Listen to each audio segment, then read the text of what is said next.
Welcome, everyone. My name is Charm Penawart from Media Stream. I'm so excited to introduce our first book club discussion group, Xplore with Jules. And today we have some great guests. Jules, welcome. Nice to have you. Thank you. It's good to see you again. I understand you're in the Bahamas, actually. I am. I'm in the beginning of holiday. And Wow. so I hope I'm totally zen at this point. It's Yes. a great start. Well, Jules, you're the award-winning author of The Making of a Woman, a fitness model, national figure competitor, and actually took place in the NPC North American Championships this year. So congratulations on that. We love having you, and we're excited to get started with this first book discussion. And then we have Marlena, who's wave Marlena, so we know which one you are. Okay. You're the award-winning writer and publisher from Birthright Books. And of course, you work with Jules to publish and write The Making of a Woman. Just so brilliantly done, and great reviews coming in. Welcome to our discussion group. And yes. Hello. No, I said thanks, Charm. Oh, right. And Lena Nguyen, she's an Emmy award-winning journalist and host of Consenting Adults podcast. Jules was just on your show talking about open-minded relationships, jealousy, femdom, and all the interesting questions that you pose. I loved that podcast, by the way. Very interesting, and a lot of our viewers agree as well. So welcome, Lena. And Devanin Hubert, author, host of Sex, Drugs, and Jesus podcast. What a great name. Got my attention right away. Jules was just on your show, and it's live now, so you guys can all tune in and watch all these great podcasts on themakingofawoman.com. You talked about everything, actually, in the last podcast. I listened to every bit of it, from childhood trauma to body image, sobriety, the national competitions, all that. So thank you for joining us. Welcome, everyone. We're going to get started because there's a lot to talk about. So there's many themes in this book. Many of which we could, spend hours talking about, but we want to kind of focus on maybe two main ones, one of which would be dealing with trauma, sexual or childhood abuse. So when you're reading this book, and I'm just going to put it out there to the panel, and you can answer it as you like. Did you find yourself remembering similar situations from your own past, and what were they? You can raise your hand and answer, or go ahead. So I'm going to start because actually when I was reading the book, I thought back to when I was 13 and 14, and I was just in junior high school, and I had a stepfather, and he would try to come into my room every night. And it freaked me out. I got so scared. I had to put the chair against the door so he wouldn't be able to open. And luckily, my sister was just a room away, and I had told her the very next day, what do I do? And of course, she told my mom, and that was the end of that relationship. But not a lot of people have that support or can react that way, and get out of that situation. But it was a very scary situation, and I can't imagine somebody living through that like Jules did with your babysitter, correct? And multiple situations. For a long time as well. Yeah. So it's awkward. It's definitely awkward. And I think I remember mostly it's just like being so confused. Like, is this what it means to grow up? Like, why am I so repulsed? Yet, why is this supposed to feel good? It was a lot of confusion. And so I think at that time it was more like, I'm just going to go with it. I'm going to be quiet. I'm going to go small, and I go with it because nobody else noticed it. So then nobody else was saying that it was wrong. So it was a really confusing time. Yeah. I mean, at that age too, right? I remember pushing him away and pretending to be asleep so that when I woke up in the next day, I wouldn't have to face him. because it was so scary and so awkward, because at that age you want attention and you don't know what sexuality is. And then here's this person coming into your room. What do you do? So that was a pretty, yes, go ahead, Lena. So that's nothing that I experienced, but when I read that, it reminded me of so many news stories that I've covered where you hear the details and you're like, how can that be? Like, how can the mom not see it? Or, you know what I mean? How can your siblings not see it? But I've read so many stories on this. I know of so many cases where, like, you can't blame the victim. You can't say, well, why didn't you say anything? And especially when it's a child. So when I read that, it was like bringing back all of these memories of these stories that I've read on the news. And then, later when something bad really happens, as if that's not bad enough, but like, when there's like a death of a child and then all of the details come out, and yeah, there are red flags all over the place.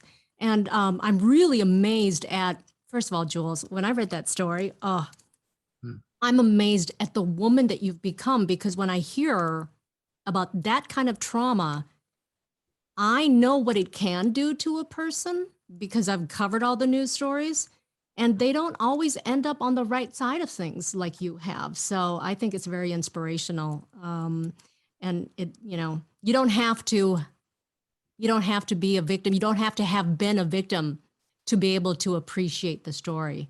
So yeah, I found that really useful. That's right. Yeah. And so, yeah, even today, I'm with my friends, I try to protect them. I went into martial arts completely into that field because I felt like I had to protect myself. I mean, over 20 years of martial arts that I practice now. I think that began from there. I was in such a vulnerable situation, and it does develop your identity as you grow up, right? Marlena, go ahead.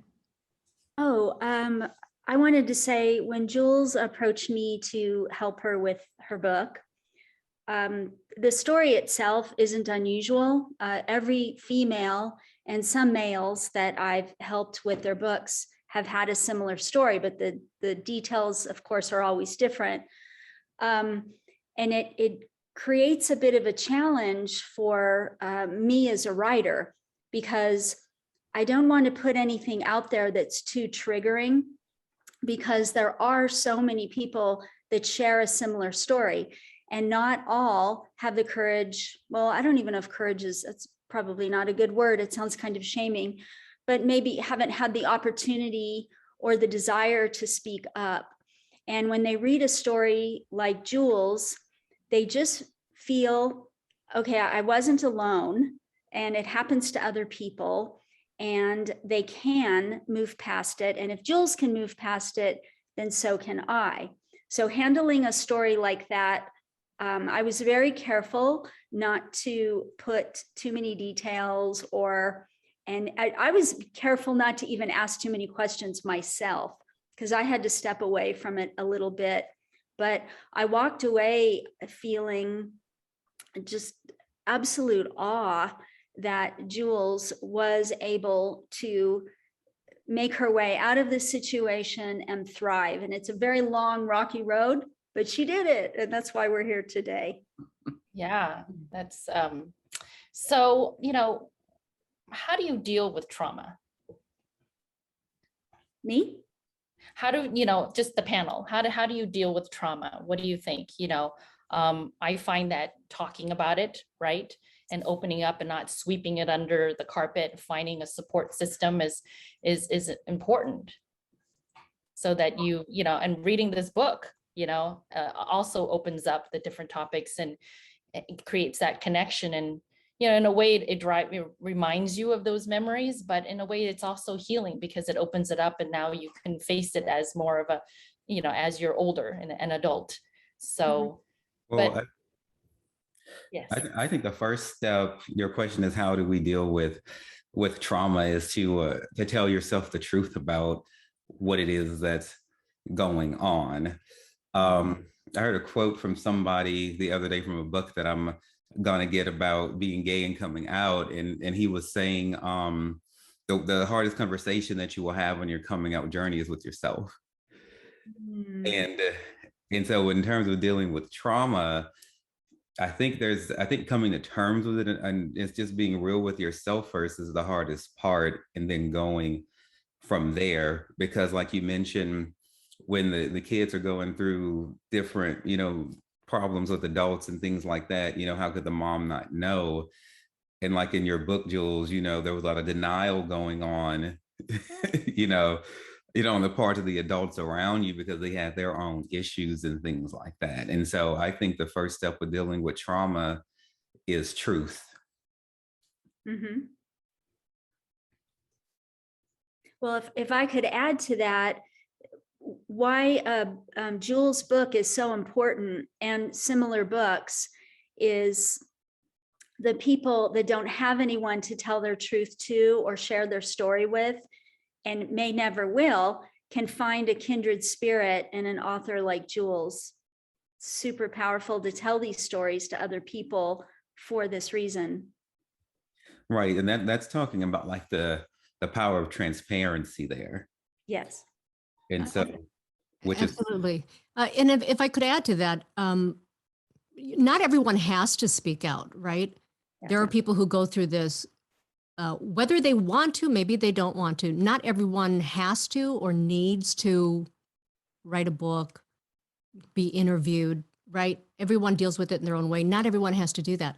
But I think that, especially for people who've gone through it and who have not spoken out, to be able to read someone else's story, to be able to know that someone else suffered in silence as you did or as you are, that gives them hope, and I think it gives them power to know that they aren't alone. Because I think in whether it's sexual abuse or anything else, when you're a victim, you feel alone, even though you really know, like intelligent, like up here, this has to happen to other people, but what you feel is alone. And so when you read a story like that, maybe you aren't in the position to speak out. Maybe you aren't in the position to kind of pull, open all those old wounds again.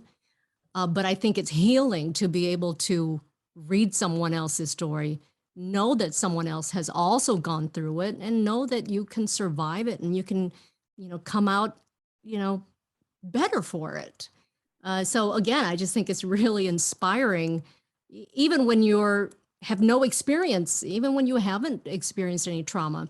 I think the reader, and by the way, I've always wondered how, like, you write a book, like, you've got a story, everyone has a story, but how do you put it down on paper? How does it become a book?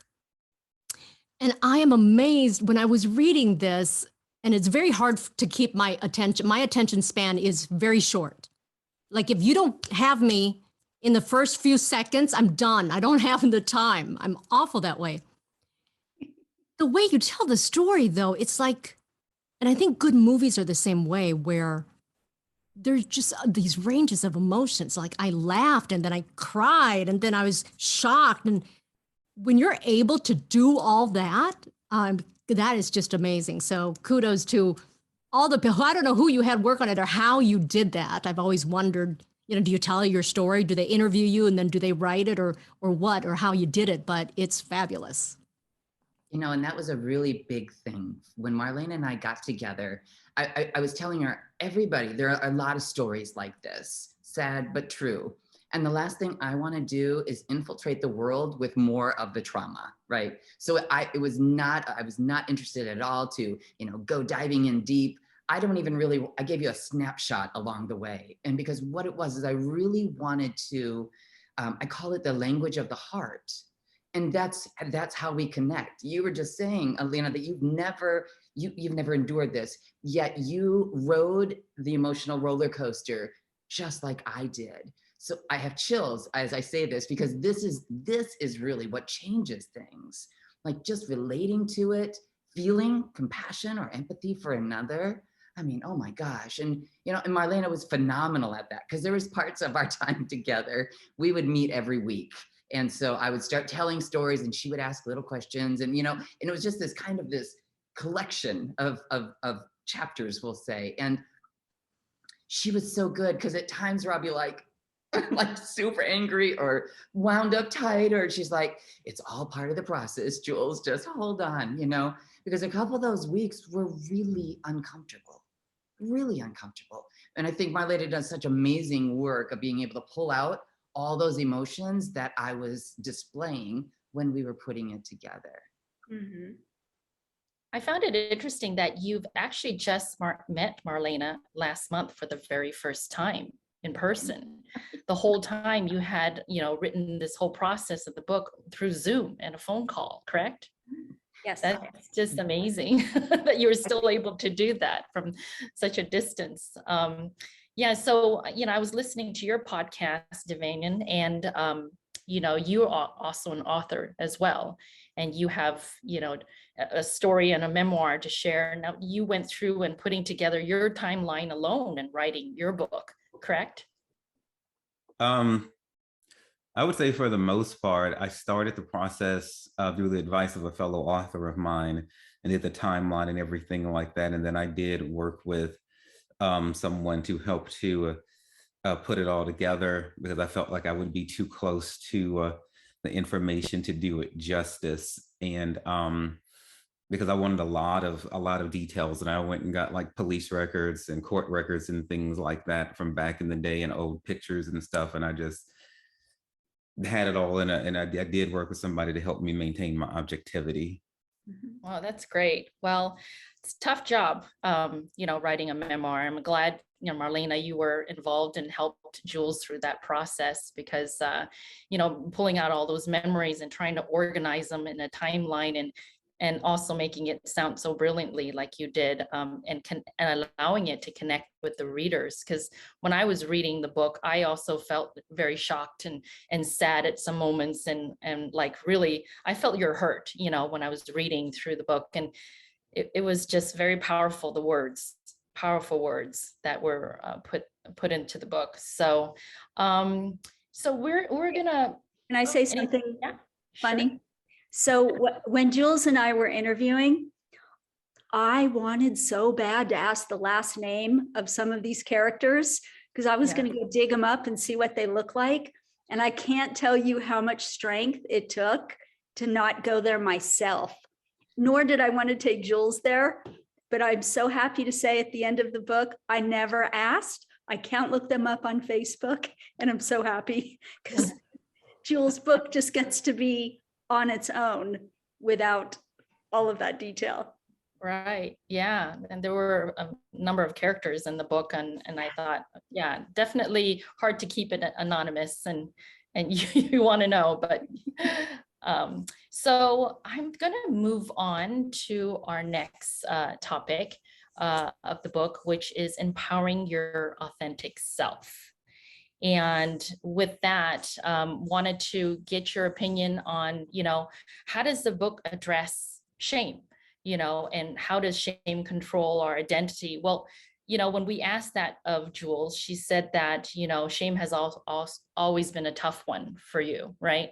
According to Brene Brown, shame is an intensely painful feeling or experience of believing that we are flawed and therefore unworthy of love and belonging. And it's an emotion that affects all of us and profoundly shapes the way we interact in this world. So you want to move off of that thought and give us a little bit more on that, Jules? That it was really hard for me to identify in, and even picking up Brené's books now, it's still like, I can't wrap my brain around it. So for me, that must be a process that I'm still like unfolding and figuring out.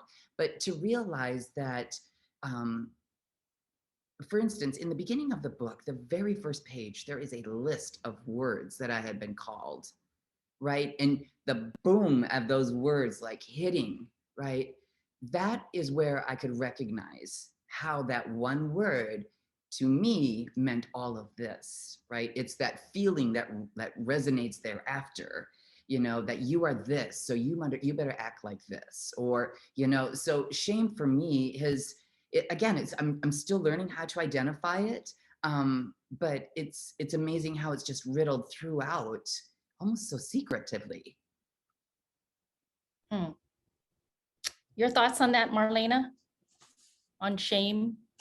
Oh, well, that's one reason why I resonated as the writer with Jules is I also grew up with a lot of shame. And I was the kid that people weren't allowed to come to my house because my household was not safe.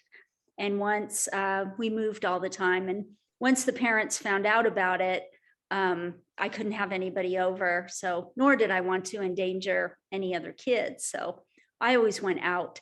But that shame is super pervasive. And when you're a child and you're treated with shame and you don't understand why, and it's not your fault, it's a really tough thing to deal with. And the journey of growing up and just shedding all this shame has got to be one of the most liberating experiences a human could have.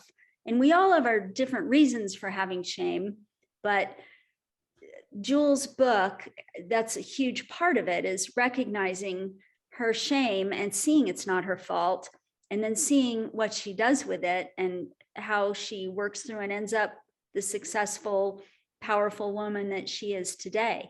And the question I would ask is, would she be what she is today without all that, what she went through and all the shame? Because shame is a powerful driver to help us succeed. Right. I think all the experiences that we go through in life really add up to be who we are, whether it's the negative or the positive, right? You kind of have to go through that journey, and it makes you stronger, as in the case of Jules. And it allowed her to kind of create her own identity and realize what is, who am I, and create that. For you, Devon? Yeah, I love how later on in the book, and we do see the evolution that Marianne is talking about, when you are embracing your femdom nature and everything like that. You have that, I'm not going to cuss on here, I'm going to be proper.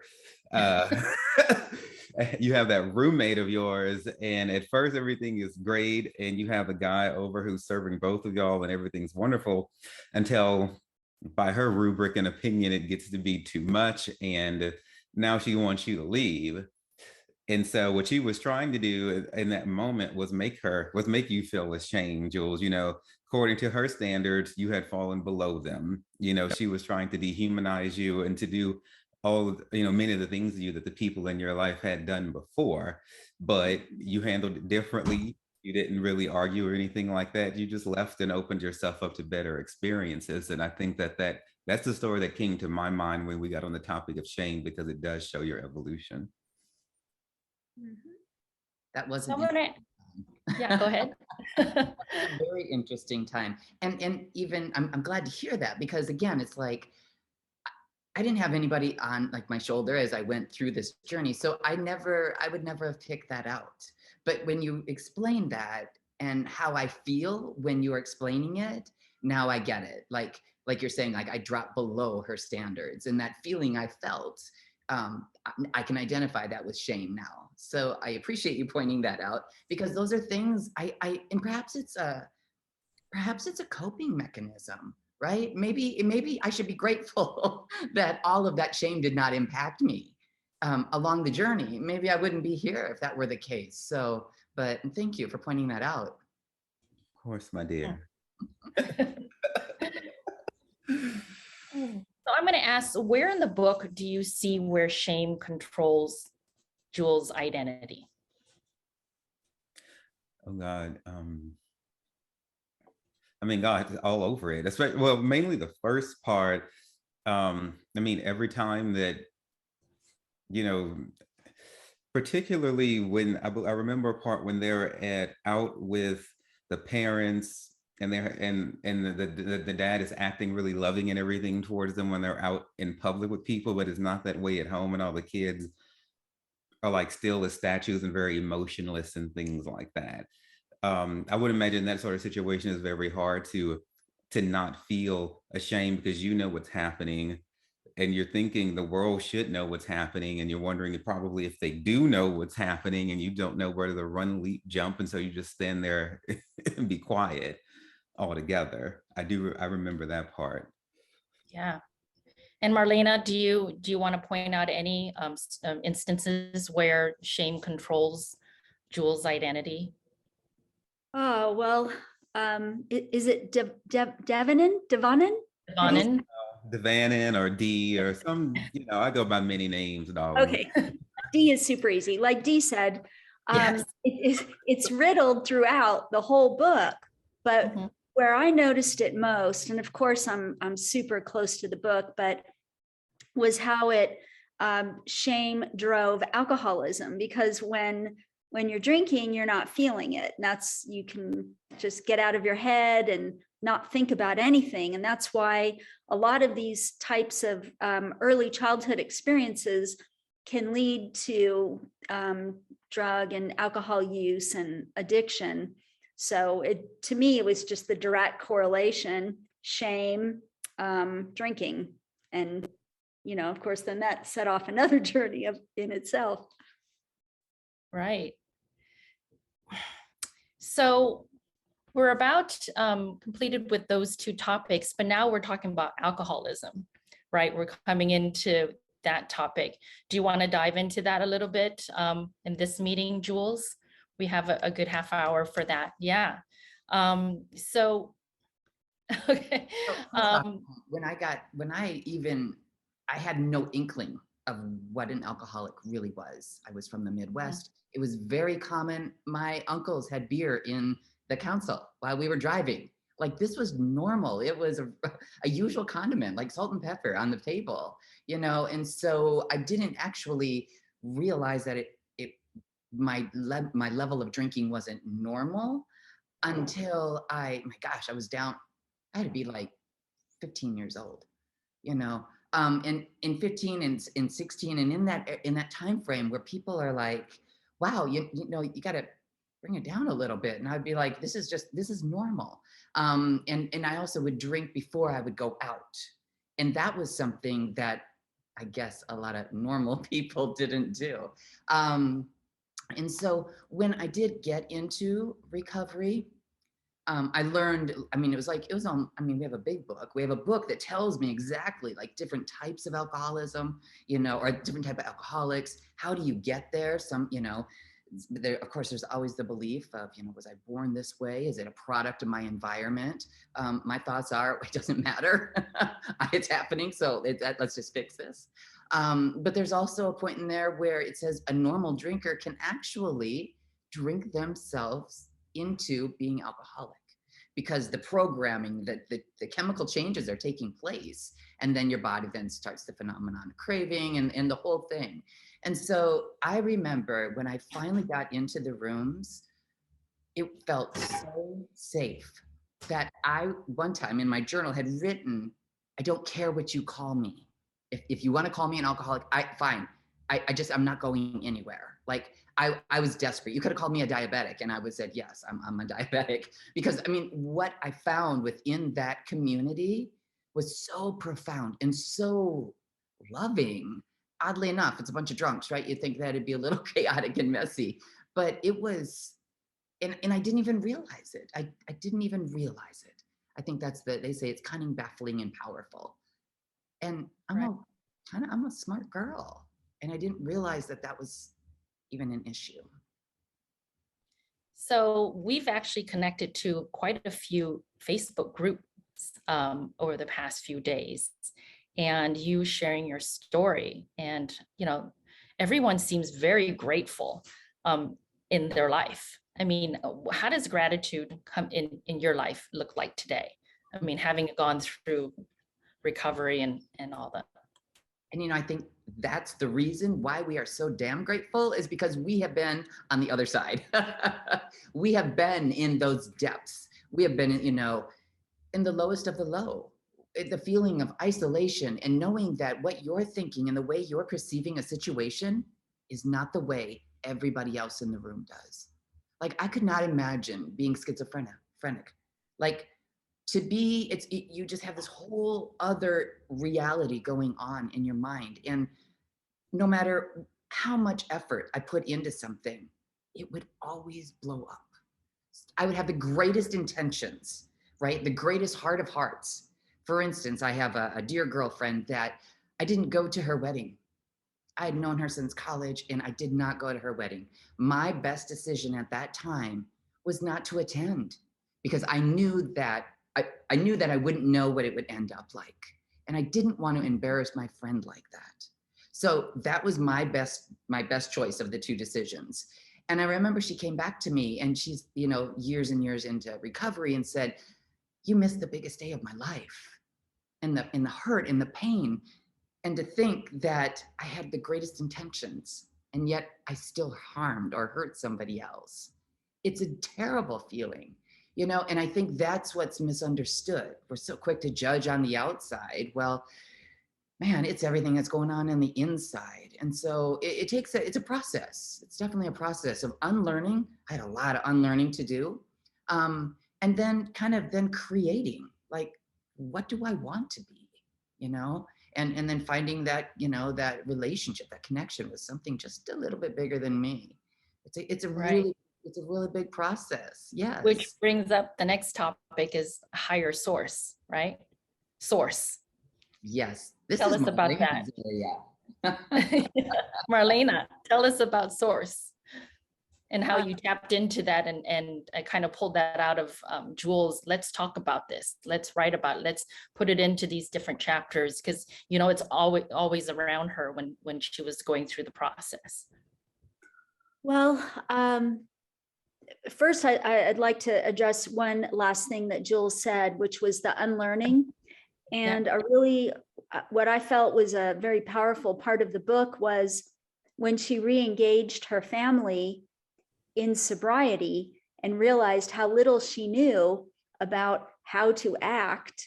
Like, do you RSVP for a party? When you show up, are you supposed to bring something? Like, she had just been going through life for so long, drunk and partying, that when it came down to learning what to do, she didn't know. And I thought that was really interesting. So anyway, I wanted to address that. And then with its source, I always find it interesting the different names people have for God, Creator, Father, Mother, Yahweh. And with Jules, it was source. And when we would be speaking, she was very humble about it all being due to source, and source allows this and source wants this. I mean, it was kind of like writing about her friend in the book because it needed to be included. So it was super easy. Yeah. I think that we all have different names, as you said. I follow my gut feeling, the energy that's around me. And I think that energy is my source, right? And Divine D. Yes. Make it easier for yourself, honey. There's no reason to complicate things. Right. It's fine. Yeah, I like the way that source is presented in the book because it's coming from the perspective of a woman who's been damaged by men. And so, and she's in, and I feel like the book really gets deeper into source, which was one of the biggest questions I had for Jules in my interview. I was like, who is this source person? And, I need to know about them and, and and everything like that. And so from reading the book, it seems like, Jules, it seemed like you weren't really willing to accept too much from, men anymore being in control or anything like that. And who could blame you, of course. And so, source works for you. I love the way that you put it in your book, because for a lot of women out there, I feel like that they could resonate with that. And really a lot of, like Christian texts and things like that make so little out of women altogether. I was very, very proud of the fact that you were able to still find a spiritual connection and own up to the fact that you weren't going to put up with any male foolishness, but you still were going to find like a spiritual path. And I really feel like it resonated with me. And I was glad that you were able to overcome that. And I think that it's a great perspective for women to have. Lena, do you have a source that you follow? When we're talking about, it's funny because like for my podcast, we talk a lot about sexuality and we talk about shame.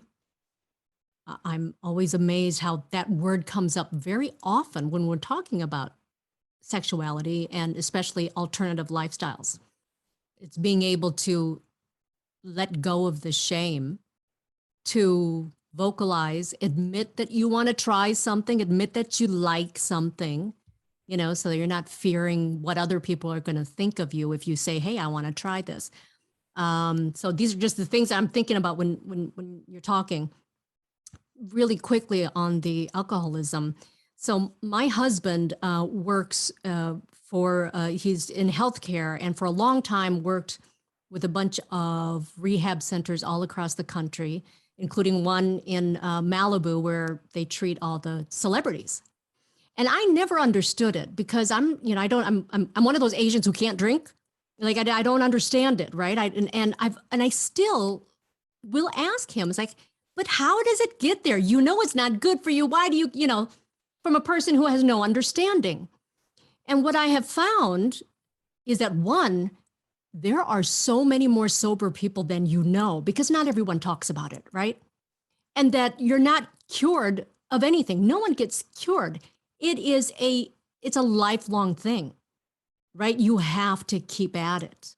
You have to continue to support each other. I think it's amazing. The AA group, all these sobriety groups where, you're 30 years sober and you're still going to meetings. I never understood that.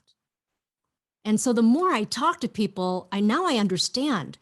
It's this gratitude of having each other, knowing that you have someone to call when you're about to fall off, right? And so so that you're never cured, right? There goes Jules. And then of course, I'm Buddhist, but I have a big interest and have often always studied world religions because there's so many similarities. I love it. So it's like really whatever you call it, it's kind of all the same thing, right? Whatever you call your God, if you call it God, karma, whatever, it's really all the same thing. And really it's a power source that we can all pull from. And we all do it in our own way. And especially for people like Jules who've gone through what must feel like, how can there be a God or how can there be a bigger power? Because no one's taking care of me. And people like that learn to only trust what they can touch, feel, and see, right? But she found something else that wasn't so tangible. And so I think that's really, really special. And it's actually brilliant the way that it's presented in the book and, the way that she pulls from that in her life. So where did she go? I don't know. Did Jules not pay her internet bill? This is kind of important. I'm sure she's doing her best to rejoin. She is in the Bahamas, so who That's knows right, what that's the true. internet is like out there. But yeah, I mean, just do you have anything to add to that, Marlena, in terms of what is your source? My belief is that we are all God. We're all parts of God, and therefore we need to all treat each other with respect because we're all one. And when I got to that point from childhood, because I used to pray a lot as a kid, and I got really mad one day. I said, that's it. I'm not praying to you anymore. You don't do anything. You don't listen. All this stuff is still going on at home. And got a little bit later in life and picked it up again and realized I just had a different belief than most. It's not a standard thing. It's just believing in the good and the God in everybody and in an energetic sense. And that works for me. I don't really have a name for it other than energy. To depersonalize it somehow feels really comfortable for me. Yeah, I agree with you with the energy. I just treat everybody as a good human being. Everybody has a soul, and that's what's important. Hello, Jules. Nice of you to join us. You're back. You're muted. Let me see if I can ask to unmute. There you go. Hello. Back We were talking about source and Lena had a lot of great comments to make, but we'll share it with you after. You can play the recording. Can you hear us now?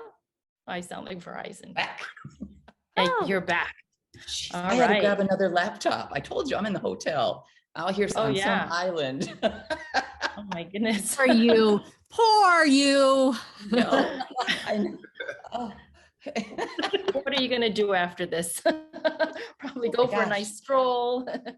I saw It the was beautiful gorgeous, pictures that yes. came in. So what were you guys talking about?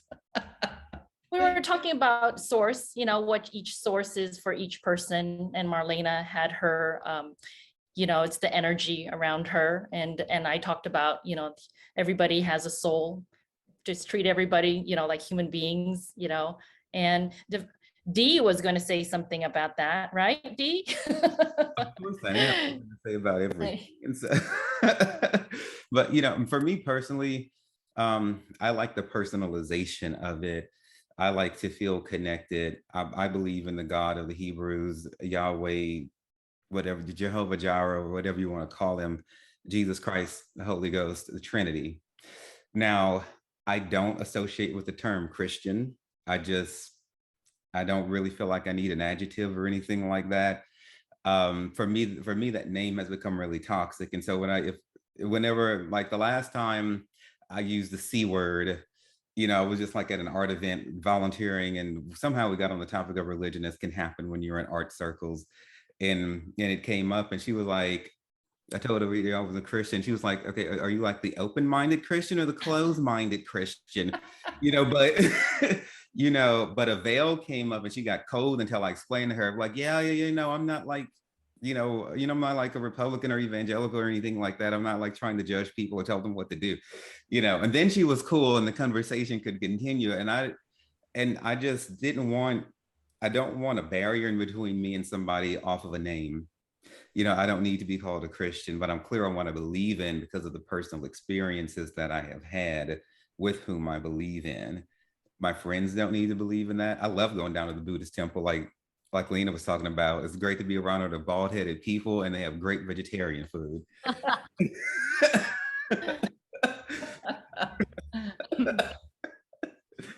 Well, I'm gonna kind of wrap this up. I think we've dived a little deeper into those three topics. Jules, you're like clawing your way through all of this and ultimately finding resilience and courage. What characteristics have you acquired along the way? That's a question for you, Jules. Those are the ones that I acquired. I definitely, courage was definitely there, and resilience. The looking at the story from just reading the book as I'm reading about another lady is that she just kept getting up and getting up and getting up. I mean, even during an attempted suicide, you know, she then gets back up. I mean, so resilience is definitely a gift that I've received as a result of this. Yeah, for sure. Going through all those challenging times, and that's what you do need to do to get up. I mean, our human nature is to want to survive, right? And you are a survivor. I appreciate you presenting yourself and sharing your story. And thank you everyone for connecting today, taking the time out on a Saturday. Thank you very much. I encourage everybody to watch the podcast that she's been on to learn more about the different, themes that are present in the book. And we will share this recording with everyone, and we'll see you next time. All right. Thank you. You guys all have a wonderful day. I appreciate your time. Bye-bye. Take care. Thank you. Thank you. Bye. Bye.